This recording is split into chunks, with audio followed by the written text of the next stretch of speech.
Assalamualaikum warahmatullahi wabarakatuh.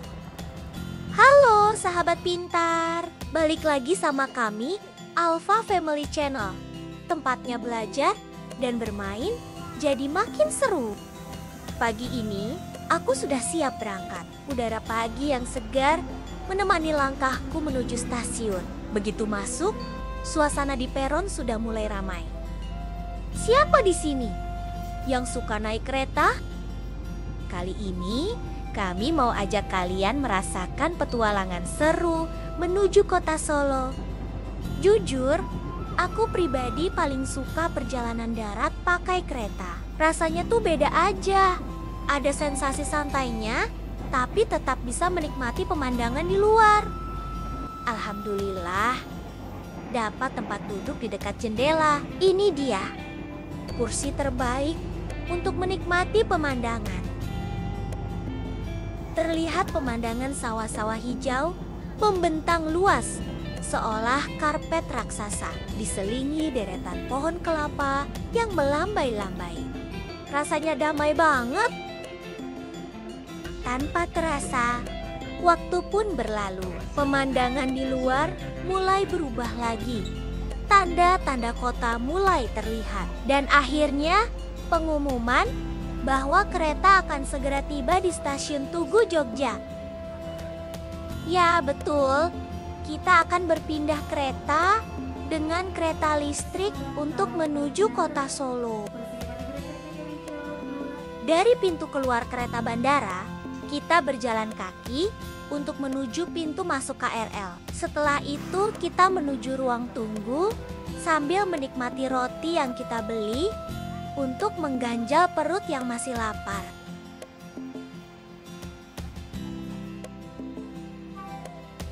Tak terasa, kereta yang akan kita tumpangi menuju kota Solo telah tiba. Kami segera bergegas untuk berbaris, untuk antri memasuki kereta tersebut agar tidak tertinggal dalam perjalanan. Suasana di dalam kereta cukup ramai. Tapi untungnya kami masih mendapat tempat duduk yang nyaman dalam perjalanan ini.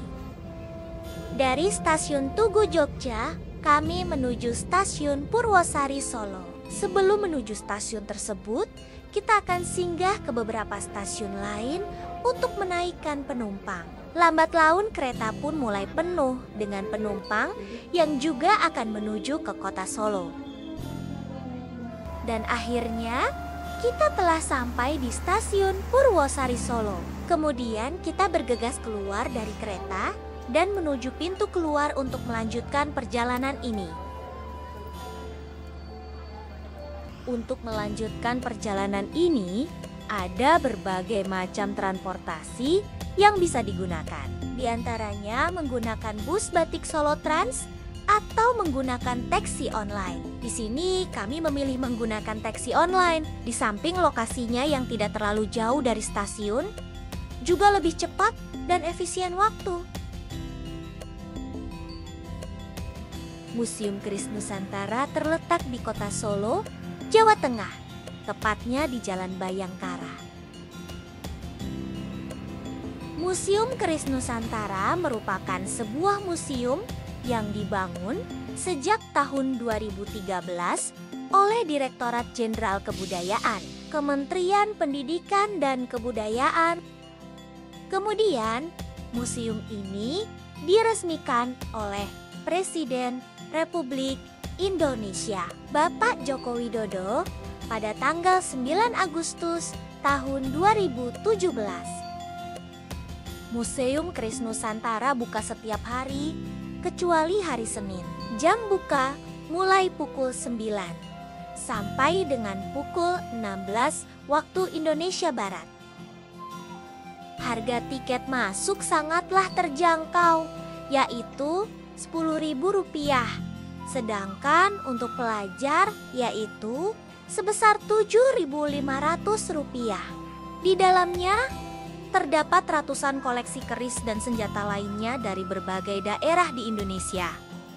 Dari Aceh sampai Papua. Ternyata keris bukan hanya senjata, tapi juga simbol status, spiritualitas, dan nilai budaya. Tahukah kamu, keris bahkan sudah diakui UNESCO sebagai warisan budaya tak benda sejak tahun 2005. Keris memiliki bentuk yang khas dengan lekukan-lekukan yang disebut loop, dan tiap loop punya makna tersendiri. Selain itu, setiap keris itu punya dapur dan pamor yang berbeda-beda. Dapur itu adalah nama bentuk bilah kerisnya. Sementara pamor adalah pola yang terbentuk dari campuran bahan-bahan khusus saat penempaan. Seru banget kan? Ada keris yang namanya keris Sabuk Pinten, ada juga yang namanya keris Nogososro. Setiap nama punya maknanya sendiri. Museum ini memiliki 5 lantai. Lantai pertama adalah basement sebagai tempat parkir kendaraan. Lantai 2 merupakan lobi utama dan tempat pembelian tiket masuk. Lantai ketiga merupakan koleksi keris dan sejarah keris serta perpustakaan. Lantai keempat berisi diorama tentang pembuatan keris. Dan lantai kelima merupakan koleksi keris yang unik dan langka. Nah, di lantai 3, ini dia yang paling keren. Kita bisa melihat koleksi keris dari berbagai era. Mulai dari zaman kerajaan Singasari sampai era modern. Ini bukan sekadar senjata, tapi juga peninggalan sejarah yang menceritakan tentang peradaban, keyakinan, dan seni leluhur kita. Benar-benar kayak masuk mesin waktu. Di ruang lantai 3, ini kita dapat belajar tentang berbagai macam hal, seperti jejeran keris atau pegangan untuk keris, warangka, atau sarung keris, dan sejarah asal-usul senjata keris dari berbagai zaman. Jajaran sendiri ada berbagai macam motif dan bahan yang digunakan untuk membuatnya, seperti dari logam, gading atau cula, kayu, bahkan tanduk dan tulang. Dari desain jajaran sendiri juga memiliki berbagai makna dan filosofi yang berbeda-beda.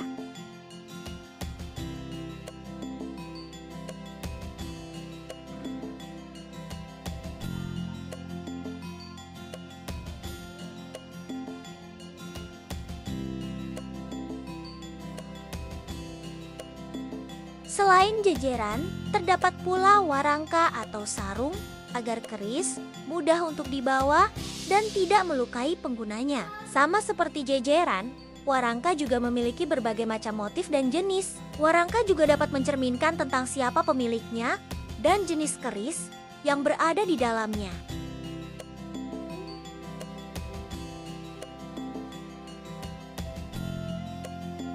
Sangat luar biasa sekali. Hanya satu senjata yang bernama keris dapat memiliki berbagai macam makna dan filosofi.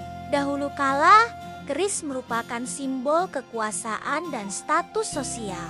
Bahwa dahulu keris dimiliki oleh para raja, bangsawan, dan tokoh masyarakat sebagai simbol kehormatan dan status sosial. Semakin indah dan sakral kerisnya, semakin tinggi pula kedudukannya.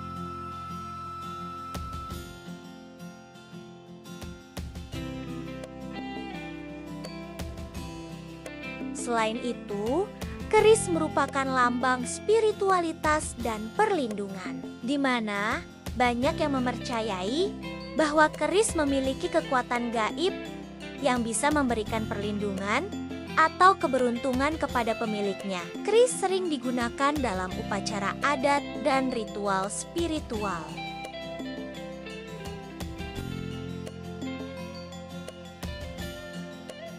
Jejak awal keris dipercaya berasal dari zaman kerajaan Hindu-Buddha di Nusantara, sekitar abad ke-7 hingga ke-9 Masehi. Beberapa arkeolog meyakini bentuk awal keris bisa ditelusuri dari senjata pendek kuno di Jawa yang disebut kudi atau badik, lalu berevolusi menjadi keris. Bukti tertua yang menunjukkan bentuk mirip keris ditemukan pada arca di Candi Prambanan dan Candi Borobudur, di mana tokoh-tokohnya terlihat membawa senjata pendek berlekuk.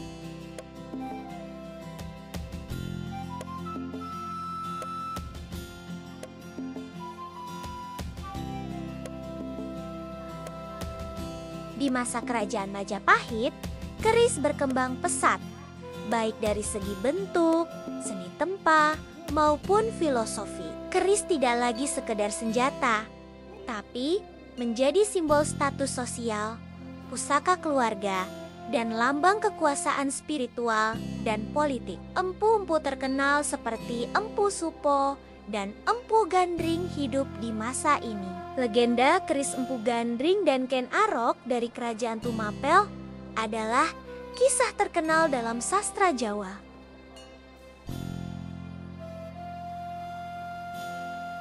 Masuknya Islam ke Nusantara tidak menghapus budaya keris, tetapi justru memperkaya maknanya. Keris mengalami penyesuaian bentuk dan motif, lebih sederhana dan mengandung nilai religius. Di masa Kesultanan Demak, Cirebon, dan Mataram, keris digunakan sebagai atribut kebesaran raja dan panglima perang, dan sering dijadikan bagian dari ritual keagamaan dan adat.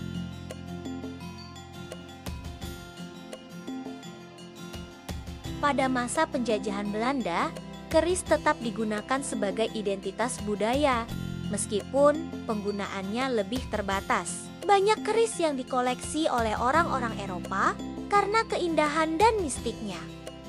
Beberapa bahkan disimpan di museum luar negeri.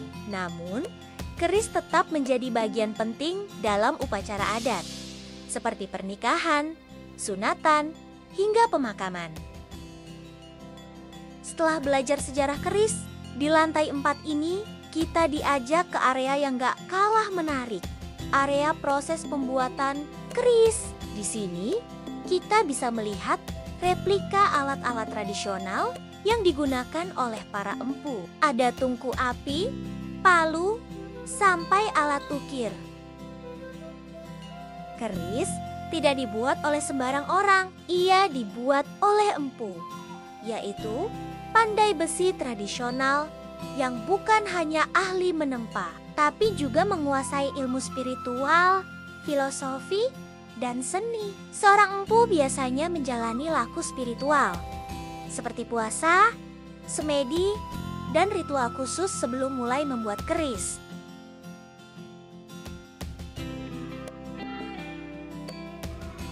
Langkah-langkah yang pertama yang dilalui yaitu memilih campuran logam terbaik, seperti besi sebagai bahan utama, kemudian baja untuk ketajamannya, dan nikel atau meteorit untuk menciptakan pola pamor. Pamor bukan dicat atau diukir, tapi muncul alami karena proses pelipatan dan penggabungan logam.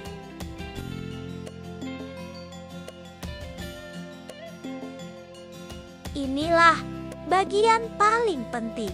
Logam dipanaskan hingga pijar merah menyala. Kemudian ditempa dan dilipat berkali-kali agar logam menjadi kuat dan terbentuk pola pamor. Proses ini sangat rumit dan memerlukan ketelitian tinggi.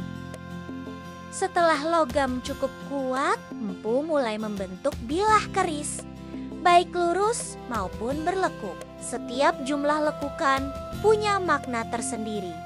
Misalnya, 3 luk berarti kesucian hati, 7 luk berarti keberanian, 9 luk berarti kesempurnaan spiritual. Dalam pembuatan pamor juga memerlukan teknik khusus, di mana pamor adalah pola unik pada bilah keris, seperti garis-garis berpola ombak, bintang, atau alur alami. Pamor dibuat dari teknik pelipatan logam dan perbedaan jenis logam, bukan diukir ataupun digambar. Setiap pamor punya nama dan filosofi, seperti contoh pamor Woswutah yang berarti rejeki melimpah, pamor buntel mayit yang berarti perlindungan dari bahaya. Setelah bilah terbentuk, keris direndam dalam larutan khusus, biasanya dari batu warangan dan jeruk nipis. Proses ini membuat pamor lebih tajam terlihat dan memberi warna hitam kebiruan pada bilah keris, dikenal sebagai proses warangan. Dalam pembuatan keris juga terkadang membutuhkan sesajian yang dimaknai sebagai ucapan syukur kepada Tuhan dan alam semesta agar segala hajat dapat berjalan lancar. Kemudian, setelah bilah selesai, dibuat jejeran atau pegangan dan warangka atau sarung keris dari kayu pilihan seperti trembalo, cendana, atau gading. Biasanya dihias ukiran khas sesuai daerah asal keris. Dalam tradisi Jawa, keris dianggap memiliki jiwa atau energi. Apalagi jika dibuat untuk tujuan khusus. Empu akan memberi nama pada keris tersebut dan melakukan ritual penyelarasan energi agar keris memiliki tuah seperti pembawa rejeki, pelindung dari bahaya, atau simbol keberanian atau kebijaksanaan. Prosesnya ternyata panjang banget loh, mulai dari penempaan besi, menyatukan dengan nikel untuk membuat pamor, sampai akhirnya diukir dan diberi warangka atau sarung keris. Proses ini membutuhkan ketelitian, kesabaran, dan yang paling penting, rasa dari si pembuat. Makanya, gak sembarang orang bisa jadi empu. Ini dia yang bikin kita makin bangga jadi anak Indonesia. Keris itu sudah diakui oleh UNESCO sebagai warisan budaya dunia non-bendawi manusia. Artinya, keris ini punya nilai yang sangat tinggi di mata dunia. Keren kan? Di Museum Keris Nusantara, belajar sejarah itu interaktif dan gak ngebosenin. Ada banyak display interaktif dan informasi yang disajikan dengan cara yang mudah dipahami. Jadi, kita seperti bisa belajar sambil bermain. Museum ini sangat cocok untuk keluarga dan pelajar. Setiap akhir pekan, kadang terdapat workshop membuat mini keris dari kertas atau logam ringan. Asik banget buat belajar dan bermain. Pembuatan keris bukan cuma pekerjaan teknis, tapi perpaduan antara ilmu logam, seni, dan spiritualitas. Itulah kenapa keris dianggap benda pusaka, karena dibuat dengan niat yang suci, proses yang panjang, dan nilai budaya yang dalam. Keris adalah lebih dari sekedar senjata. Ia adalah simbol kebijaksanaan, kekuatan, spiritualitas, dan identitas bangsa Indonesia. Melalui keris, kita bisa melihat bagaimana nenek moyang kita menciptakan karya seni yang tak hanya indah, tapi juga penuh makna. Keris adalah simbol warisan nenek moyang bangsa Indonesia. Di balik bentuknya yang unik, tersimpan cerita sejarah, nilai moral, dan kekayaan budaya yang tak ternilai. Melalui keris, kita belajar tentang keberanian, kebijaksanaan, dan cinta tanah air.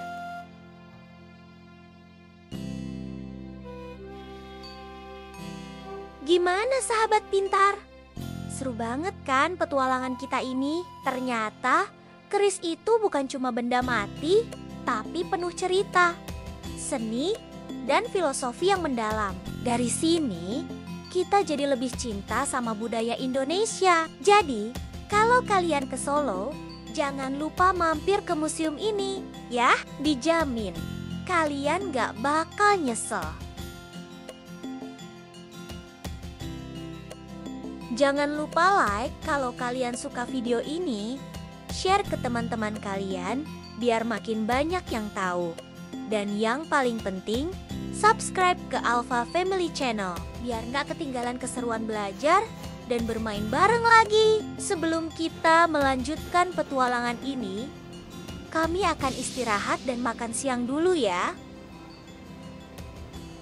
Tak jauh dari Museum Keris Nusantara, terdapat tempat makan, yaitu rumah makan Super Penyet. Menunya sangat beragam. Harganya juga terjangkau. Dan pastinya rasanya juga enak. Selain itu, di area makan terdapat playground outdoor yang sangat nyaman dan aman untuk bermain kami. Setelah puas bermain di playground dan kenyang menyantap makan siang, kami melanjutkan perjalanan kami menuju petualangan selanjutnya. Yuk, ikuti keseruan kami kembali di video selanjutnya ya.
Halo sahabat Minta, jangan lupa like, share, subscribe, dan nyalakan loncengnya.